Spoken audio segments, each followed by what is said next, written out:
गुरुदेव, मैं पिछले 1 साल से आपका अनुसरण कर रही हूँ। पहले नाम जप थोड़ा था, लेकिन अब मैं अपना भजन और नाम जप बढ़ा रही हूँ। तो महाराज जी, मेरे मन में बहुत गंदे गंदे विचार आ रहे हैं, हाँ, किसका? जिससे बहुत ये आपका प्रश्न नहीं है, ये लाखों लोगों का प्रश्न है और इसके कई बार उत्तर हो चुके हैं, पर हम पुनः इसको बता रहे हैं। देखो, जैसे कोई मैसेज डिलीट करना है तो पहले सामने आता है कि नहीं आता है, ऐसे ही जब हम नाम जप करते हैं तो नाम हमारे मन के सारे विकारों का नाश करता है। तो हमारे मन में जो छिपी हुई गंदगी है वो बाहर आती है।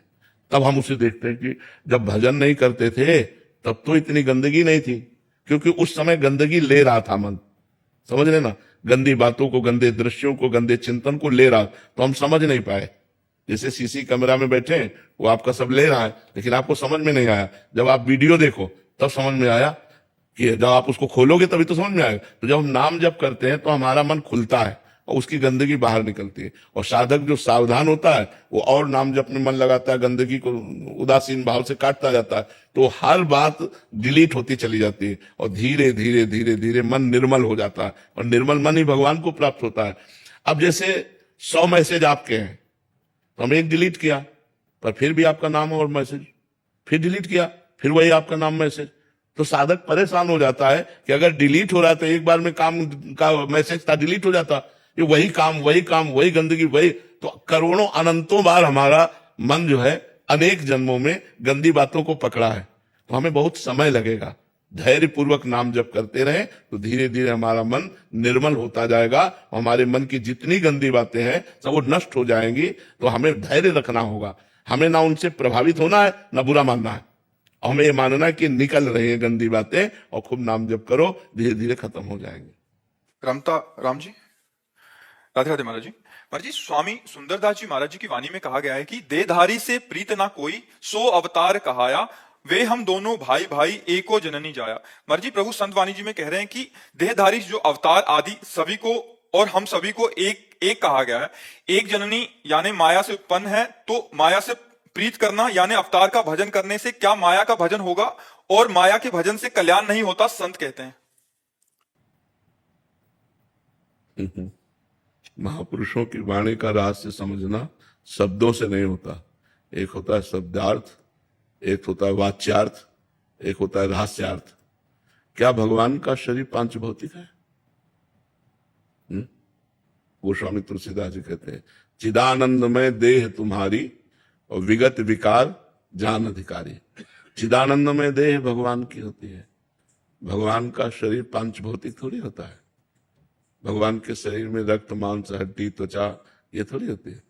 भगवान अपने नाखून से सुन सकते हैं, भगवान अपने चरण से देख सकते हैं।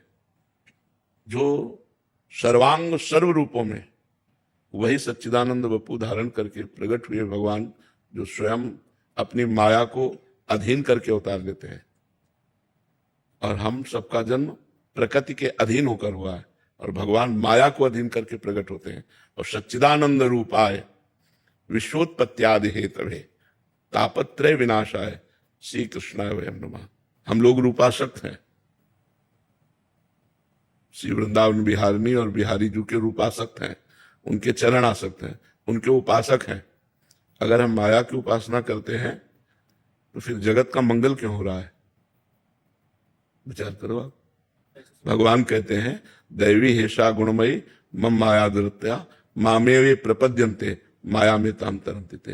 ये सब भगवान के ही अवतार हैं, समझो, पर ये मायाकृत है। इनसे प्रेम नहीं करना, इनसे प्रेम नहीं करना। जो मायातीत है, जो गुणातीत है, जो कालातीत है, उससे प्रेम करना है। भगवान कालातीत है, भगवान गुणातीत है, भगवान मायातीत है। भगवान अपनी प्रकृति को अधिष्ठित, प्रकृति को अधीन करके अपनी योग माया से प्रकट होते हैं। योग माया मतलब सच्चिदानंदमयी, प्रकृति माया त्रिगुणमयी, सतोगुण रजोगुण तमोगुण। तो जो सतोगुण रजोगुण तमोगुण से देह बने हुए हैं, इनसे ममता न करो। अगर भगवान से ममता हो गई तो सिद्धों का सिद्ध हो जाता है। वो तो जितने भी बड़े बड़े संत हुए, नरसिंह मेहता जी, मीरा जी, प्रहलाद जी, नारद जी, बड़े बड़े महापुरुष, देखो सनकादि भगवान के ब्रह्म स्वरूप में स्थित रहने वाले महापुरुष है। लेकिन जब वैकुंठ दर्शन करने जाते हैं और जय विजय ने बेत लगा दिया, तो इतना विरह भगवान के दर्शन की व्याकुलता थी, उनको असहनीय हो गया और उन्होंने शाप दे दिया, तुम भगवान के दरबार के भक्त होते हुए, पार्षद होते हुए, और दिगंबर रहते हैं सनक सनंदन सनातन सनत कुमार, क्या देखा जो तुमने बेत लगा दिया, तुम्हारा ये असुर भाव है, जाओ मैं तुम्हें शाप देता हूं, 3 जन्म तक तुम असुर भाव को प्राप्त हो। इतनी व्याकुलता। और जब भगवान आए वैकुंठनाथ, उनके दर्शन से उनकी तुलसी की गंध जो चढ़ी हुई चरणों से, वो ब्रह्मानंद में छके हुए महापुरुष विकल हो रहे थे। जनक जी परम ज्ञानी महापुरुष हैं। जब वो भगवान श्री राम के रूप को देखते हैं तो विश्वामित्र महामुनि ज्ञानी, विश्वामित्र जी महामुनि और परम ज्ञानी है, तो परम ज्ञानी जनक जी उनसे पूछते हैं, इन्हीं बिलोकत अति अनुरागा बरबस ब्रह्म सुखई मन त्यागा। क्या जनक जी जैसे ज्ञानी किसी देह पर आसक्त हो सकते हैं? लेकिन राम रूप को देखते हुए क्या बोले, इन्हीं बिलोकत अति अनुरागा बरबस ब्रह्म सुखई मन त्यागा। जबरदस्ती हमारा मन इनके रूप में आसक्त हो रहा है ब्रह्म सुख का त्याग करके, जबकि सहज विराग रूप मन मोरा, मेरा मन वैराग्य धारण नहीं करना पड़ता, सहज विरागी है, शब्द स्पर्श रूप रसगंध, इससे सहज विरागी है। लेकिन इनका रूप तो बरबस ब्रह्म सुख ही मन त्यागा, मेरे मन ने ब्रह्म सुख का त्याग करके राम रूप में आसक्ति कर ली, ये क्या है? तब विश्वामित्र जिनका जो आप अनुभव कर रहे हो वो ठीक अनुभव कर रहे हो, वो वही ब्रह्म मूर्तिमान सच्चिदानंद बपू होकर के आया। भगवान राम ने देखा विश्वामित्र जी की तरफ, तुरंत बदल गए और कहा, दशरथ के पुत्र राम और लक्ष्मण है, हमारे यज्ञ की रक्षा के लिए आए थे। तो आप जैसे महापुरुषों की बात को न समझकर भगवान के वपू को अगर पांचभौतिक मायाकृत समझेंगे तो बहुत बड़ी हानि हो जाएगी। श्री सुखदेव जी परमहंस हैं, गर्भ से ही महात्यागी है, ऐसा कोई त्यागी नहीं हुआ, गर्भ से ही महात्यागी है। जन्म की तो बात जाने दो, गर्भ से ही महात्यागी है। जन्म लेकर के जब चले तो श्री कृष्ण द्वैपायन भगवान व्यास देव जी ने पुकारा, यम प्रब्रजेंत मनु पेत मपेत कृत्यम द्वैपायनो विरह कातर आजुहावो पुत्रेति तन्मय तयातर वो विने दुस तम सर्वभूत हृदय मुनि मानुतोष्मी, हा पुत्र हा पुत्र। सुखदेव जी ने मुड़कर पीछे नहीं देखा, अपने मां को नहीं देखा, अपने पिता को नहीं देखा, और समस्त वृक्षों में संकल्प किया तो हर वृक्ष से निकलने लगा, सुकोहम सुकोहम सुकोहम, मैं सुखदेव हूं, मैं सुखदेव हूं। समझ गए कि इनकी ब्रह्म में स्थिति है, सार्वभौम ब्रह्म में स्थिति। मन से नमस्कार किया कि ऐसा पुत्र, और वही सुखदेव जी, उन्हीं भगवान व्यास देव जी के शिष्य के द्वारा गाया हुआ एक श्लोक जब सुना, बरहा पीडम नटवर बपु कर्णयोः कर्णिकारम बिभ्रद वासः कनक कपिसम वैजयंतीम चमालाम रंध्रान वेणोरधर सुधया पूरयन गोप वृंदै वृंदारण्यम स्वपद रमणम प्राविशद गीत कीर्ति। कनेर के फूल लगाए हुए हैं, मोर पक्ष धारण किए हुए हैं, सुंदर चित्रकारी की गई धातुओं से, नवीन नवीन कोपल, जो वृक्षों के पत्ते नवीन पत्ते वो जगह जगह लगाए गए, नटवर वेश वो धारण किए, अधरों में बंसी विराजमान है, साथ में सखागण उनकी जय जयकार करते चल रहे। जब ये रूप सुना तो आसक्ति पैदा हो गई। कहा और सुनो, तो बोले और तुम्हारे गुरुदेव के पास है। तो 18,000 श्लोक कंठस्थ किए और मुख्य प्रवक्ता भागवत के, प्रथम प्रवक्ता भागवत के श्री सुखदेव जी महाराज हुए और श्री कृष्ण आसक्त हो गए। मधुसूदन सरस्वती जी निराकार ब्रह्म की उपासना में दृढ़ थे, वो नहीं मानते थे साकार रूप को। तो भक्तों ने भगवान से प्रार्थना की कि इतना बड़ा महापुरुष ऐसा बोलेगा तो भक्तों के हृदय में बड़ी चोट पहुंचेगी।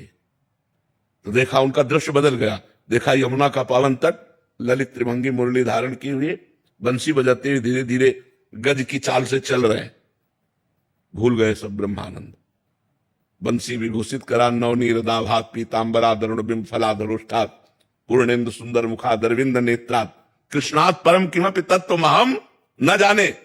कृष्ण से भी कोई परम तत्व है ऐसा मैंने भूल गए ब्रह्मानंद।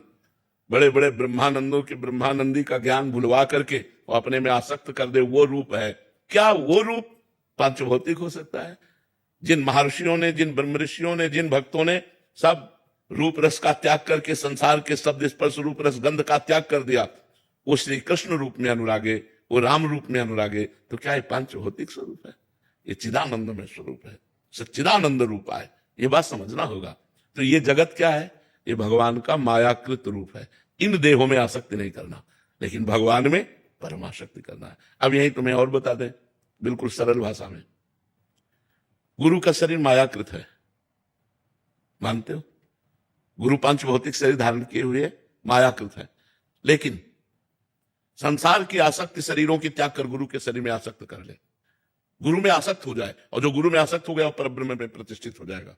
तो विचार करो, जब पांच भौतिक देहधारी गुरु में आसक्त कर लेने पर वो ब्रह्म में स्थित हो जाता है। गुरु आसक्त चित्त ही महान पुरुष हुए हैं।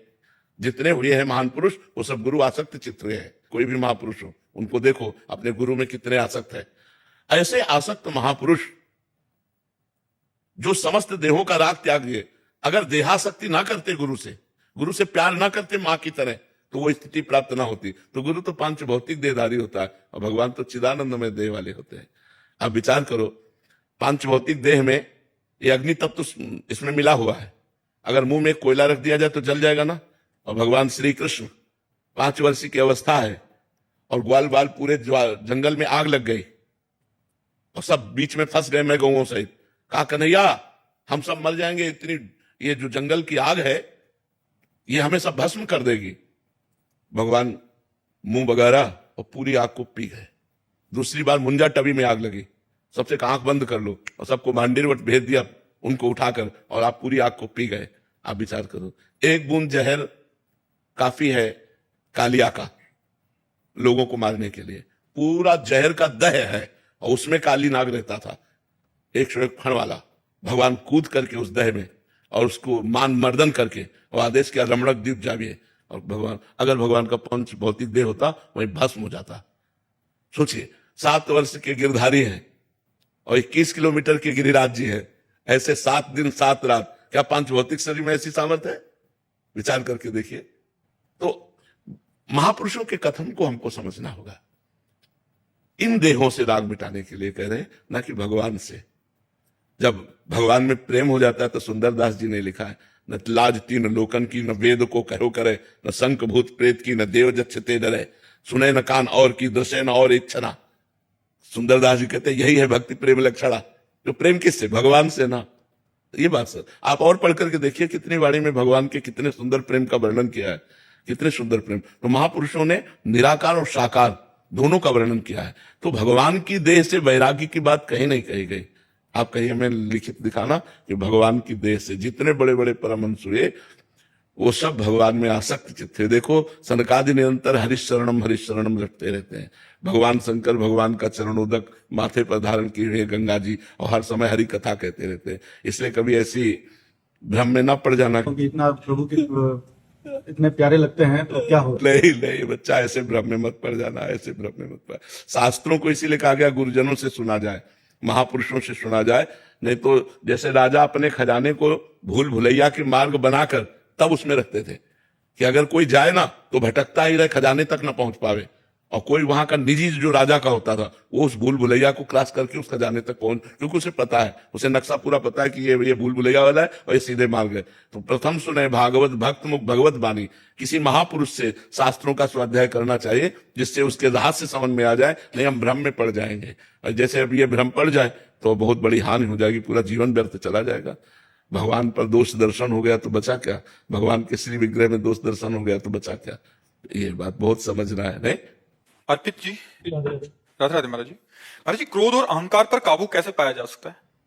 जब तक हृदय में ज्ञान नहीं होगा तो अज्ञान के प्रहार से हम कैसे बच सकते हैं? किसी पर क्रोध करना या अहंकार पूर्वक कोई चेष्टा करना ये अज्ञान के अंतर्गत है।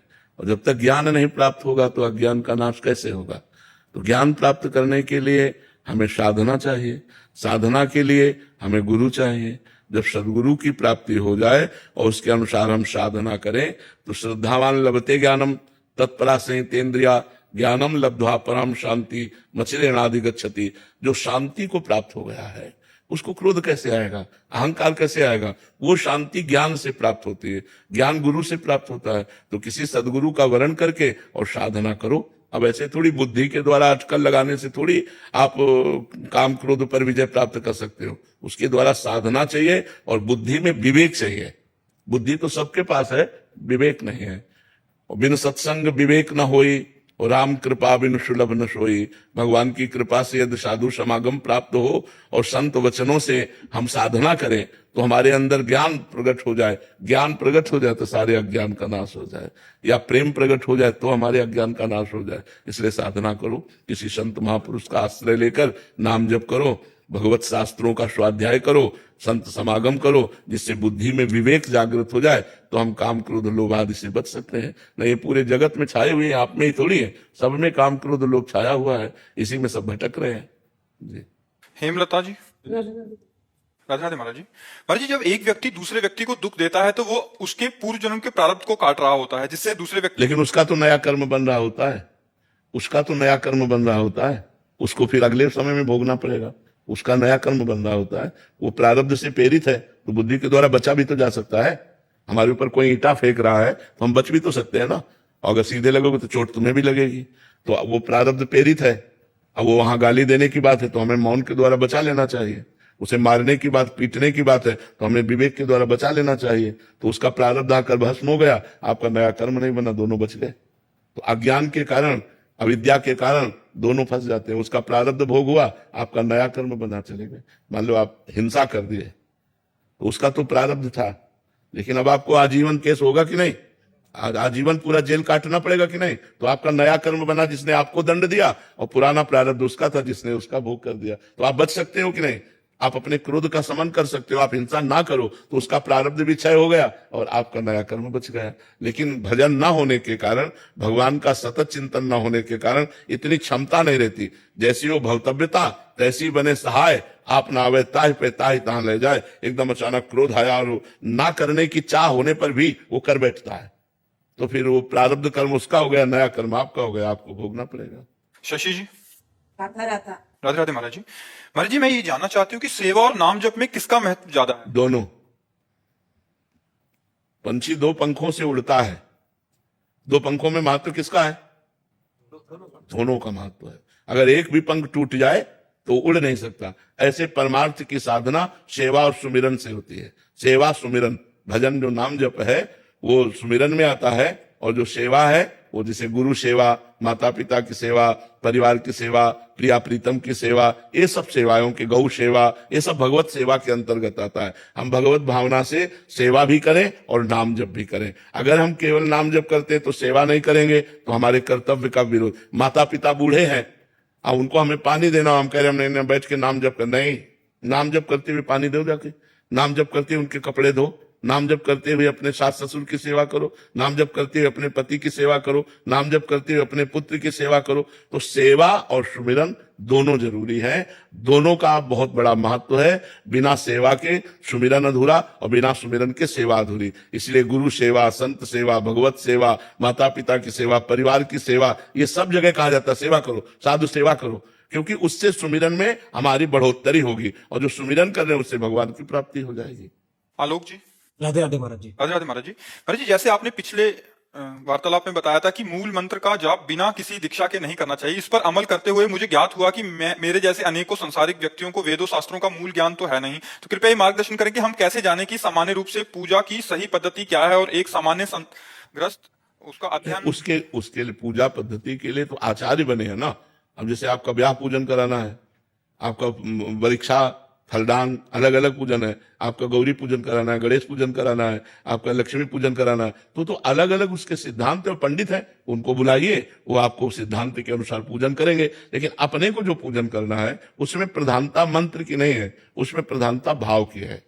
जो आचार्य के द्वारा कराया जाता है उसमें मंत्र की प्रधानता है, और जो हम अपने भाव से अपने घर में मानो भगवान को विराजमान कर लिया, और उसमें पूजा पद्धति यही है कि उनको समय से हम स्नान करा दिए, कपड़े से पोंछ दिए, चंदन लगा दिया। अब हमें कोई मंत्र नहीं आता, लेकिन भाव से हम कर रहे हैं, अगरबत्ती आरती कर दी, भोग लगा दिया, हो गई पूजा।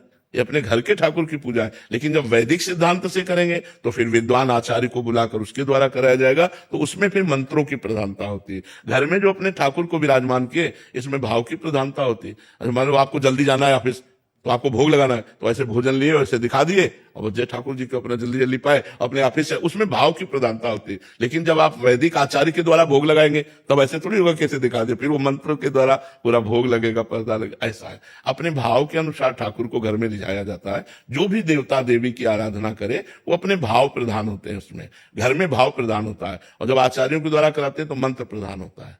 अमिता जी, राधे राधे महाराज जी। महाराज जी, आप कहते हैं कि आपके यहाँ कोई चमत्कार नहीं है, पर जब हार के कोई आपके पास आता है तो आप उसे कहते हैं जाओ प्रयास करो, तुम्हें आध्यात्मिक बल का अनुभव होगा।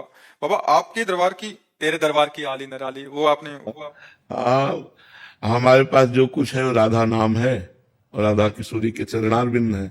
उन्हीं के बल से कहते हैं आप नाम जप करो, आपका परम मंगल होगा, कि आपकी हर समस्या का समाधान हो जाएगा। आप नाम जप करो, धैर्य पूर्वक धीरे धीरे चलो, लॉन्ग टाइम तक नाम जप करो। ये नहीं कि 2-4 माला किए छोड़ दिए, हर समस्या का समाधान हो जाएगा, भगवान की प्राप्ति हो जाएगी। इससे बढ़कर और क्या है। कोई भी देखो, जैसे शरीर में दुख है हमारे, लेकिन उसकी व्यथा नहीं है, हमें परेशानियां हैं, बहुत परेशानी है। जब किडनी फेल है दोनों तो कितनी परेशानी हो सकती है, लेकिन व्यथा नहीं है, हम परेशान नहीं है। ये भगवान के नाम का चमत्कार, भगवान के नाम की महिमा, कि हमें परेशानी होते हुए भी परेशानी नहीं है। मरना है उसका डर नहीं है, कोई विपत्ति नहीं है, चाहे जितनी बड़ी विपत्ति हो कोई विपत्ति नहीं है। इतना खर्चा बढ़ रहा है, किसी से मांगना नहीं है, उसकी चिंता नहीं है। ये चीजों में तो आप लोग परेशान रहते हैं ना, शरीर की विपत्ति, समाज की विपत्ति, धन की आवश्यकता, कल क्या होगा इसकी चिंता, इस सब से मुक्त करने के लिए राधा नाम है। अगर आप भगवान का नाम जप करें, अच्छा, आप लोग जो प्रभावित हो रहे हैं वो अंदर से आप जानते हैं सत्य क्या है और असत्य क्या है, पाखंड क्या है और सत्य भक्ति क्या है। आप ना जानते हो तो भी आप जानते हैं, क्योंकि भगवान के अंश है।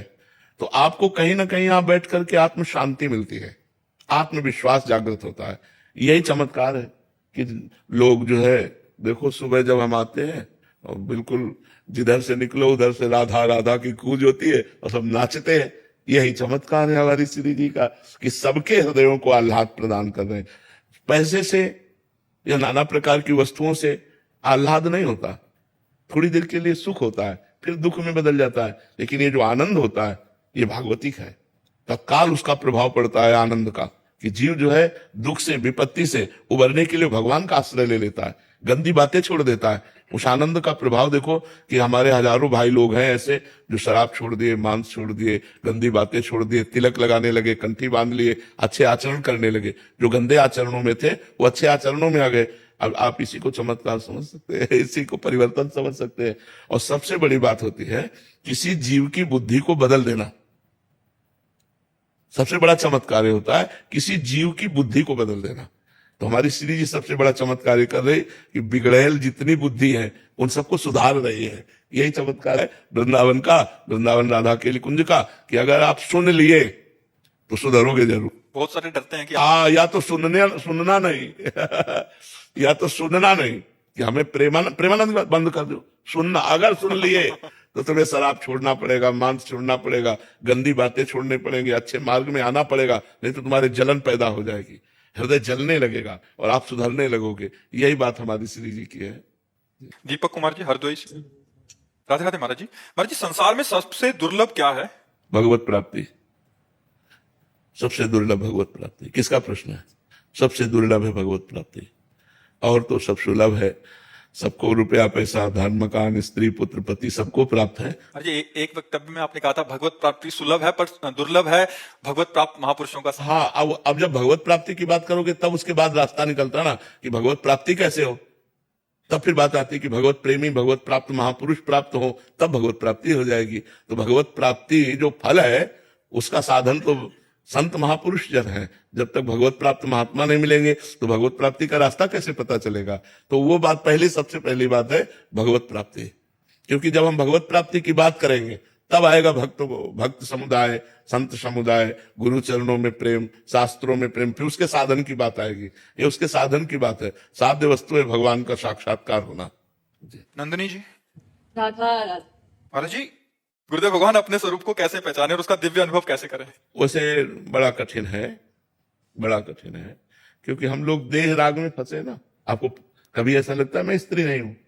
100% अपने को लगता है जैसे आप पुरुष हो तो 100% आपको लगता है पुरुष है कि नहीं।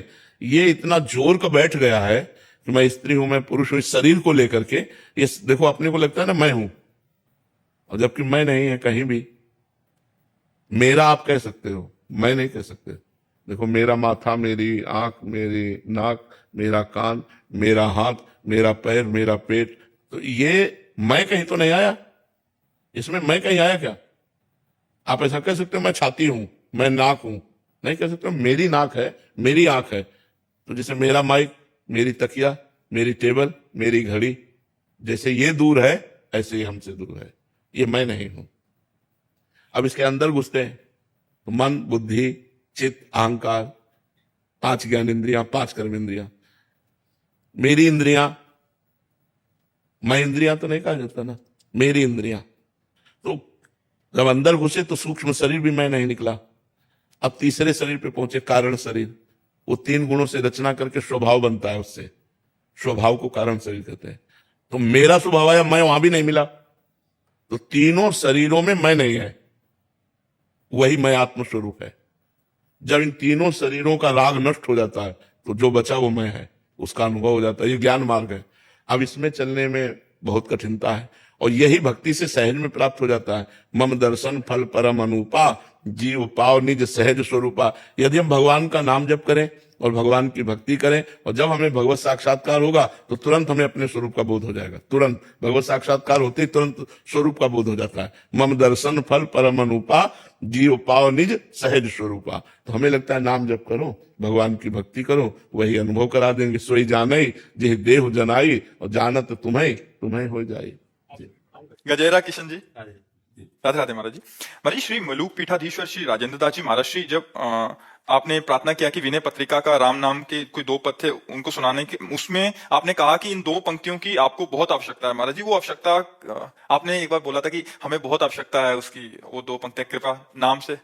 हाँ, क्या है कि जैसे अपने को जो चीज बहुत स्वादिष्ट लगती है ना, उसे बार बार खाने की इच्छा होती है, और अगर कहीं अच्छा बनाने वाला मिल जाए तो लगता है आप वही चीज बनाओ, क्योंकि मुझे बहुत अच्छा लगता है। तो जैसे मुझे नाम, गुरु कृपा से, भगवत कृपा से नाम प्रिय है, तो उसमें पद में था कि राम जी से भी बढ़कर के जिसे राम नाम प्यारा है, राम जी से भी बढ़कर, तो वो संत महापुरुष उसकी और भावना में घुसकर व्याख्या करते हैं, तो और सुनने में सुख मिलता है। अब जैसे फिर कोई संत मिले तो फिर हम वही रखेंगे कि आप नाम की बात बता दो।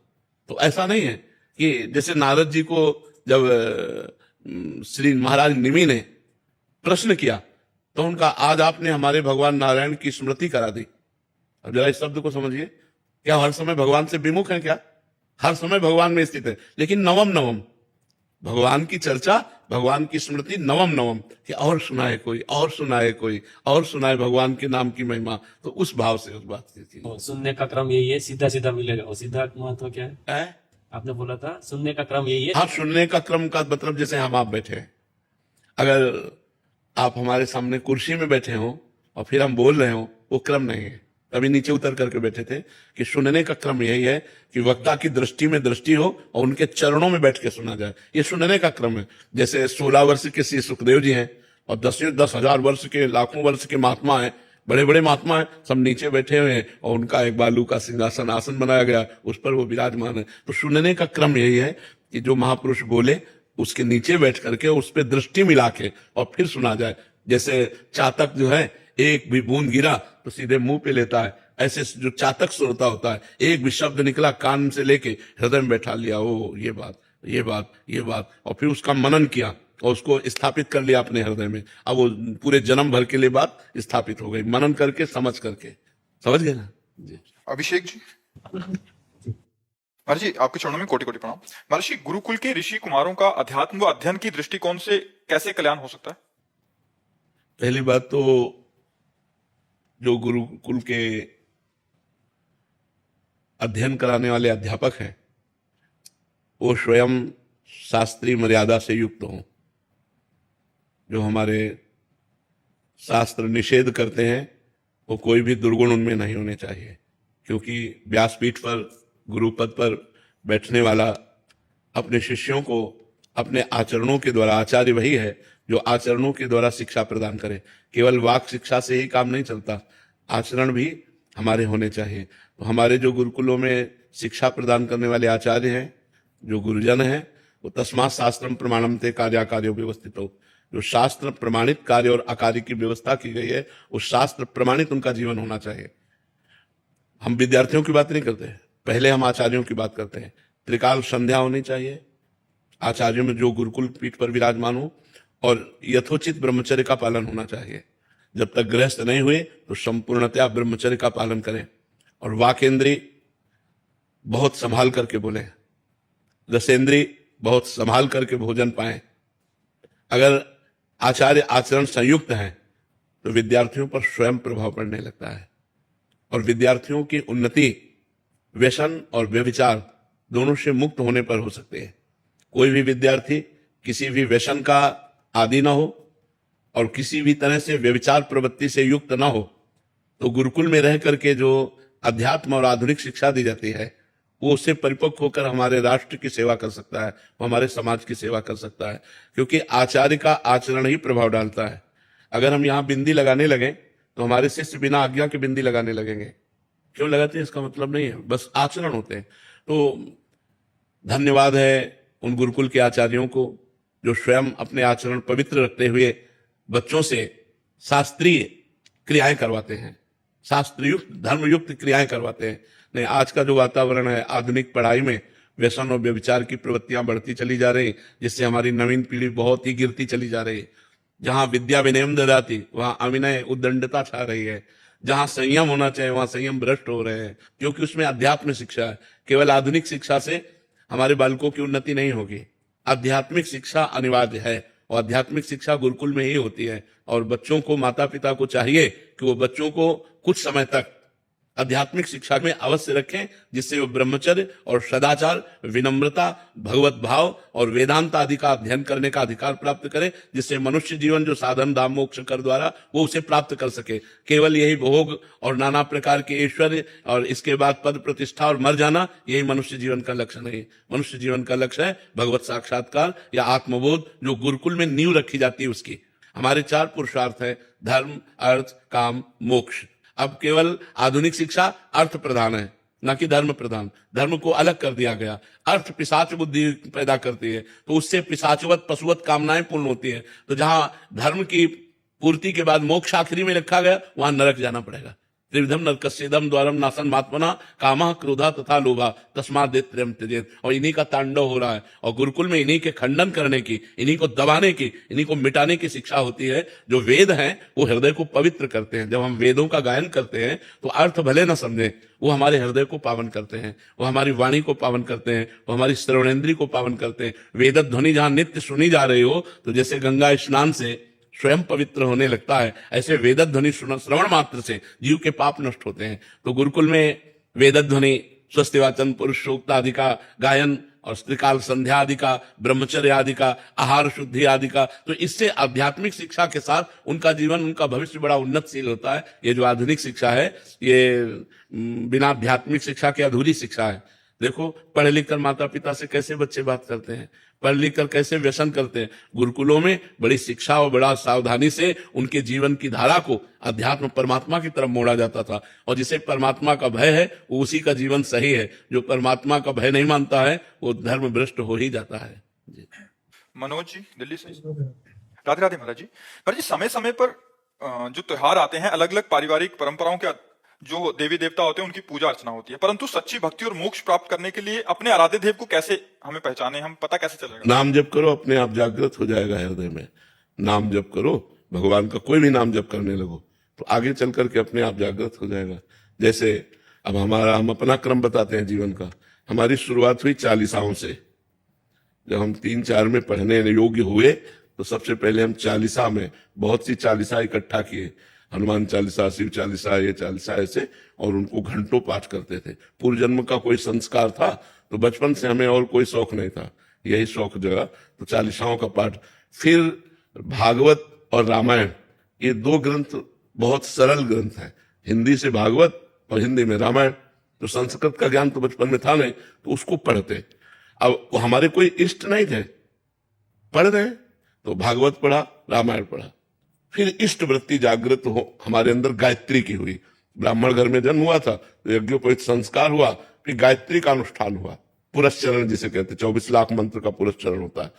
पूरा चोटी पे पवित्री बांध करके, पवित्री पहन करके, मूठा कुशाका लेकर के, मेखला धारण करके, बड़े नियमावली से पितृ तर्पणों सब गायत्री। अब देखो गायत्री गुरु हुई। अब गायत्री अनुष्ठान जब पूरा हुआ तब आगे शिव भक्ति का प्रादुर्भाव हुआ। भगवान शिव की अनन्य भक्ति एकदम जागृत हुई कि अब जो कुछ है हमारे भगवान शंकर है। अब हमें जब महावाक्य मिला संन्यास मार्ग में, और भगवान शंकर की भक्ति पुष्ट हुई, क्योंकि वेदांत भगवान शंकराचार्य ही आचार्य है। शंकरम शंकराचार्यम केशवम बादरायणम, स्वयं भगवान शंकर शंकराचार्य जी के रूप में प्रकट हुए। तो हमारी भक्ति रंग ला रही थी। इतने में रासलीला का दर्शन हुआ काशी में। अब तो लगा हम इनके बिना जी नहीं सकते। बस रासलीला ने कैसा होगा वृंदावन, ये प्रश्न खड़ा कर दिया। अब वृंदावन की तड़प हो गई। वृंदावन आए और वृंदावन ने ऐसा पकड़ा कि अब आप देख ही रहे सामने है। तो अब श्यामा श्याम इष्ट है, कहां से शुरू हुई और कहां। तो अगर हम परमार्थ में चल दें तो हमको कोई प्रश्न करने की जरूरत नहीं। सीढ़ी बाई सीढ़ी, स्टेप बाय स्टेप वो हमारे हृदय में आता रहेगा। बस हम चले। जैसे हमने कहा नाम जप करो आप, तो राम कृष्ण हरि शिव जो भी नाम प्रिय हो, यदि आप जपोगे तो आपको स्टेप मिलने लगेगा, आपको सीढ़ी मिलने लगेगी। अब ये, अब ये, अब ये, आगे से आगे हृदय में चलने लगेगा। ऐसे कोई छांटा नहीं जाता कि हम किसको अपना इष्ट बना रहे, वो नहीं, वो भजन से आता है। हमने कभी नहीं सोचा था कि हमारे राधा कृष्ण इष्ट होंगे। शिवोपासना, कट्टर शिवोपासी, मतलब कट्टर, कुछ और नहीं, सिर्फ भगवान महादेव पार्वती, बस वही सांब सदाशिव, सांब सदाशिव। और ऐसा आया कि एकदम सब तो वो भगवान देते हैं। तो हमें लगता है साधक को चिंता नहीं करनी चाहिए, खूब नाम जप करना चाहिए। अपने आप जहां जाए से सेट होना है वो सेट हो जाएगा, जहां का जीव है वहां सेट हो जाएगा, ऐसा हो जाएगा। गौरव जी, राधा वल्लभ श्री हरि। जी हरिवंश महाराज जी। महाराज जी, मैं पिछले 1 साल से आपको सुन रहा हूँ, नित्य प्रति भागवत वाणी सुनता हूँ, जिससे मेरे बहुत सारे आध्यात्मिक द्वंद्वों का निवारण होता है। महाराज जी, मेरा प्रश्न है कि कैसे मन सतत भगवत भाव में लगा रहे। नाम जप करता हूं पर संसार में भागता है मन। कोई भला बुरा तो राग हो जाता है, कोई बुरा बोले तो द्वेष हो जाता है, परंतु नित्य भगवत वाणी के प्रभाव से पता लगने लग गया है कि मैं राग में फंस रहा हूं या द्वेष में फंस रहा हूं, पर इसकी फिर जलन होती है। महाराज जी, सबसे पहले हमें आहार शुद्धि करनी होगी। खान पान यदि शुद्ध नहीं होगा तो भजन में उन्नति नहीं होगी। हमारा भोजन, जैसे विरक्ति के लिए लिखा है भिक्षा अन्नम औषधम, भिक्षा रूपी अन्न की औषधि के द्वारा क्षुध व्याधि चिकित्सताम, क्षुधा रूपी व्याधि की चिकित्सा करे। ऐसे ही गृहस्थ के लिए क्षुधा रूपी व्याधि की चिकित्सा धर्म से कमाए हुए धन का अन्न होना चाहिए। अगर अधार्मिक प्रवृत्ति के द्वारा, घूसखोरी के द्वारा जो कमाया हुआ धन है वो भजन में रुचि नहीं होने देगा। तो पहले भजन के लिए हमें कमाने का क्रम शुद्ध होना चाहिए, फिर उस अन्न को रांध करके, रसोई बनाकर प्रभु को अर्पित करके फिर हमको पाना चाहिए, और अल्प मात्रा में पाना चाहिए। जैसे हमारी 4 रोटी की भूख है तो 3 रोटी पानी चाहिए। हमें थोड़ा भूखा रहना चाहिए, तो शतोगुण बना रहता है। शतोगुण बने से मन रुकता है। रजोगुण जब हमारे अंदर होता है तो मन भोगों का चिंतन करता है, भागता है भोगों की तरफ। तो थोड़ा अल्प भोजन, पवित्र भोजन, सात्विक भोजन, भगवत अर्पित किया हुआ भोजन होना चाहिए। और बाजार के पेय पदार्थ आदि छोड़ दे। अगर भजन में रुचि लेनी, ये चीजें सब रजोगुण उत्पन्न करती है, ये सात्विकता का नाश करती है। और बाजार का भोजन भी जहां तक हो सके बचे बाजार के भोजन से, क्योंकि वो सब रजोगुण और तमोगुणी होता है। तो भोजन का भजन पर बहुत बड़ा प्रभाव पड़ता है। तो हम पवित्र भोजन, इसके बाद वाणी का बहुत बड़ा प्रभाव होता है भजन पर। यदि हम वाणी से झूठ बोलेंगे, वाणी से हम कटु वचन बोलेंगे, वाणी से हम किसी का दिल दुखाएंगे, वाणी से हम किसी की निंदा करेंगे, तो हमारा भजन क्षीण हो जाएगा। हमें वाणी को ठीक रखना है कि सत्य बोले, पवित्र बोले, मृदु बोले, हितकर बोले, और किसी की निंदा कभी ना करे। पर निंदा के किए ते आवच नहीं कछु हाथ, मूर्ख पर्वत पाप को ले चल अपने साथ। जब हमारी वाणी से किसी की निंदा होती है तो हमें मिलता तो कुछ है नहीं, पाप मिलता है। जिसकी निंदा कर रहे हैं उसका पाप हमारे ऊपर चढ़ जाता है, और पाप की गठरी लेकर नरक की यात्रा होती है। इसलिए कभी वाणी से किसी की निंदा न करें। कानों से किसी की निंदा ना सुने, क्योंकि जो निंदा करने का पाप है वही निंदा सुनने का पाप है। अपनी प्रशंसा सुनना और दूसरों की निंदा करना, ये दोनों पतन का कारण है। यदि हम अपनी प्रशंसा सुनेंगे और दूसरे की निंदा करेंगे तो कभी भगवत भजन में आगे नहीं बढ़ सकते। दृष्टि को संभालें। अगर हम मोबाइल में गंदी बातें देखेंगे, मोबाइल में हम सीरियल में चित्त लगाएंगे, नौटंकी नाटकों में चित्त लगाएंगे, तो भजन में उन्नति नहीं हो सकेगी। तो हमारे आंख, कान और मुख, वाणी, इसका बहुत बड़ा भजन में योग है। श्रवण कथन, इसी से सुमिरन बनता है। तो यदि हमारा श्रवण कथन और भोजन पवित्र है तो भजन में जो फिर भूत भविष्य का चिंतन होता है उसको हम धीरे धीरे मिटा पाएंगे। भजन के प्रभाव से हम निरंतर भजन कर रहे हैं तो वो जो उत्पन्न हो रहा है भूत भविष्य का चिंतन या गंदी बातों का चिंतन, वो सब डिलीट होता चला जाता है, वो सब नष्ट होता चला जाता है। वो स्थायी टिकता नहीं है, टिकता है फिर भगवान का नाम, और वो अपना पूरा साम्राज्य हृदय में कर लेता है। तब जाकर के आनंद की अनुभूति होती है। तो आप ऐसे चलिए, भोजन सुधार कीजिए, श्रवणेन्द्रीय पवित्र रखिए, वाकेंद्रीय पवित्र रखिए, रसेंद्रीय पवित्र रखिए, फिर देखिए भजन में आनंद की अनुभूति होती है। समाज की सेवा हो गई, राष्ट्र की सेवा हो गई, अब भगवान का चिंतन करो जिससे मानव देह सार्थक हो जाए। मानव देह की सार्थकता है साधन धाम मोक्ष कर द्वारा, पाई न जे परलोक समारा, सो परत्र दुख पावई, सिर धुनि धुनि पछताए, काले कर्मय ईश्वरे मिथ्या दोष लगाए। इस प्रकृति के द्वारा दो प्रकार के प्रेरित आचरण होते हैं, एक शुभ और एक अशुभ, एक पाप और एक पुण्य, ये सबसे होते हैं। कोई भी ऐसा मनुष्य शरीरधारी नहीं जिससे पाप न बन जाए और पुण्य न बन जाए। घोर पापी में भी कुछ गुण होते हैं और बड़े बड़े गुणों वालों में भी कोई न कोई दोष होते हैं। तो गुण दोष युक्त सृष्टि है, इससे पाप और पुण्य बनते रहते हैं और यही हमारे अगले जन्म का विधान करते हैं। तो अगला जन्म हमारा कम से कम फिर मनुष्य का हो और हम भारत की सेवा करें, समाज की सेवा करें, और भगवान के चिंतन के प्रभाव से ही हमें अगला जन्म मिल सकता है मनुष्य का, नहीं तो हमारे पुण्य इतने नहीं।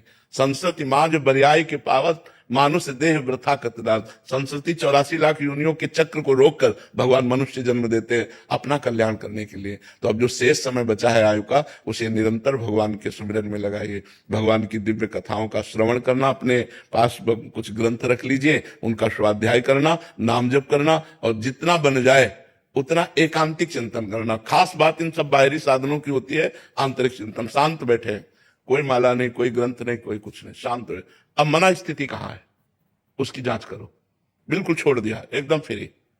अब मन कहाँ है? जहां मन है वही हमारी स्थिति है। यदि वो जगत में है, संसार के किसी वस्तु व्यक्ति स्थान में है, तो हमारी स्थिति अभी संसार में है। और यदि भगवान में स्वाभाविक जाती है तो फिर भगवान में है। हमको हर साधन का फल यही मिलता है कि हमारी चित्त वृत्ति सा वही मना कृष्ण पदार विंदय हो, वो भगवान में स्थित रहे। तो आप बड़े भाग्यशाली रहे, हमारे समाज की विस्तृत सेवा मिलती रही आपको, न्यायाधीश रहे। अब आप परम न्यायाधीश के सामने जाना है, वहां हमारा न्याय ठीक हो जाए और हमको उत्तम गति प्राप्त हो। इसलिए खूब नाम जप कीजिए, खूब भजन कीजिए। जैसे हम लोग जाने अनजाने में बहुत सी गलतियां कर देते हैं, ऐसे जाने अनजाने में हमसे बहुत से फैसले करते हैं। हाँ, उसमें क्या होता है कि डायरेक्ट आपका दोष नहीं होता, उसमें वकीलों के जो साक्ष्य होते हैं उसके अनुसार आप निर्णय करते हैं।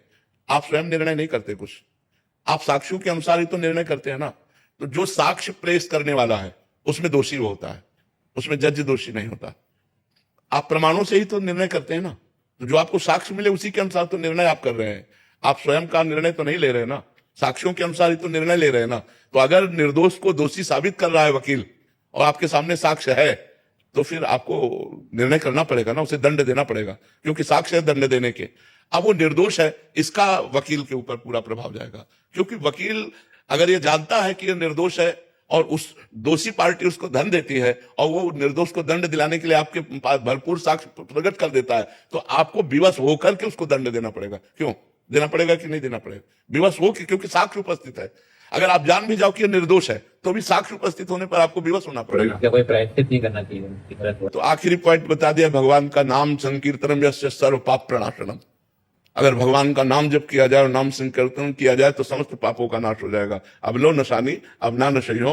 अब नाम जप के द्वारा अपने समस्त पापों का नाश करते हुए भगवान की कृपा को प्राप्त कीजिए। अधिक से अधिक नाम जप कीजिए, क्योंकि कलयुग में और कोई साधना नहीं। कृतयुगे ध्यायते विष्णु त्रेतायाम यजते मखई द्वापरे परिचर्यायाम कलो तद्धर कीर्तनात्। सतयुग में ध्यान के द्वारा भगवत प्राप्ति होती थी, त्रेता में यज्ञों के द्वारा होती थी, द्वापर में पूजा के द्वारा होती थी, और कलो तद्धर कीर्तनात्। कलयुग में कलयुग केवल नाम आधारा, केवल भगवान का नाम, भगवान का आश्रय लेकर के हम शुभ अशुभ दोनों का नाश करके भगवत प्राप्ति करते हैं। इसलिए